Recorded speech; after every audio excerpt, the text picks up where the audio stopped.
Hello everyone, welcome to Data Ratify.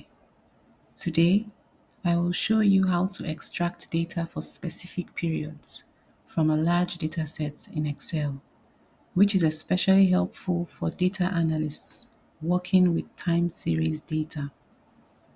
This approach helps to quickly isolate relevant data points, thereby making analysis faster and more focused. Extracting such data reduces data noise by focusing on key periods, saves time by filtering only relevant data, helps in preparing quarterly, semi-annual, or annual reports quickly.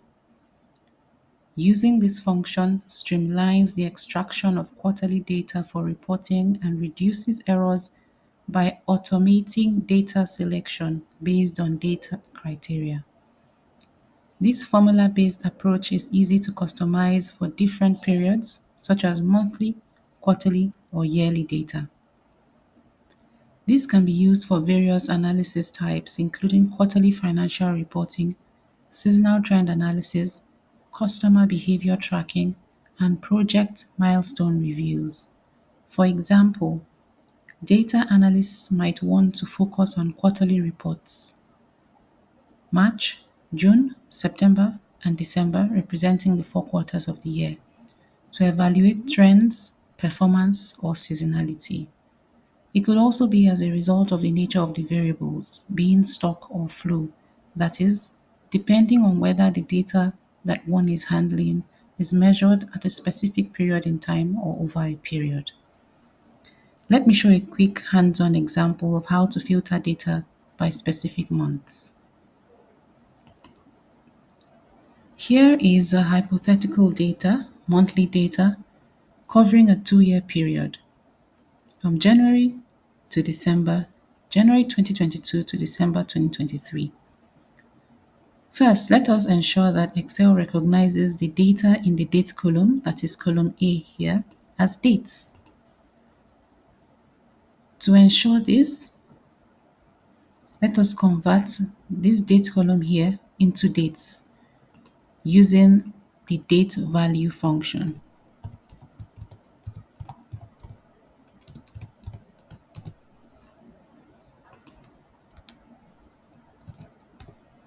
Good. And then we can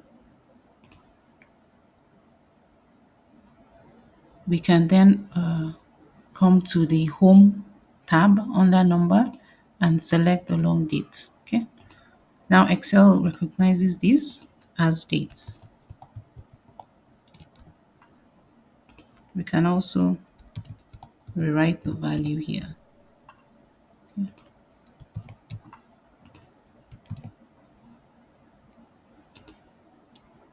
Then let's come here. Let's ask Excel to recognize this as the months. So what we need to do is to extract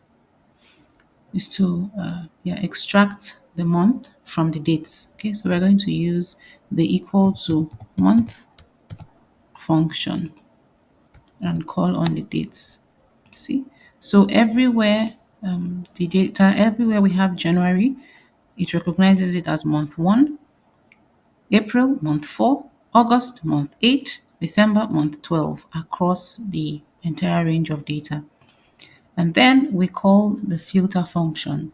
We use the filter function now to isolate the data for each of the quarters that we want. In this case, we want March to represent quarter 1, June to represent quarter 2, September to represent quarter 3, and December to represent quarter 4, because here we're dealing with stock variables. Okay, so position as is. So we use the filter equal to filter, open the bracket. This is the array we want. We want to work with D2 from D2 to E25. Okay. And we want it to use data in F. Okay. So it should give us the period that corresponds to 3 plus, within the same F range, the period that corresponds to 6 plus within the same F range, the period that corresponds to 9 plus within the same F range, the period that corresponds to 12. And where there is no data, we don't want it to pick anything.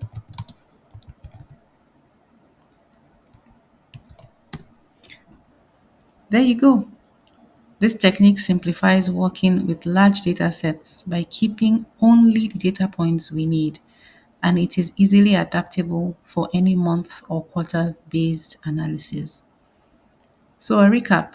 First, we made Excel see our dates data as dates by calling the date value function. Then we extracted the months that we were interested in by calling the month function. We then used the filter function to isolate the data we were interested in this case, data for the quarterly data classified as stock variables. If you found this helpful, consider following for more quick Excel tips designed to improve your data analysis. Do have an excellent weekend.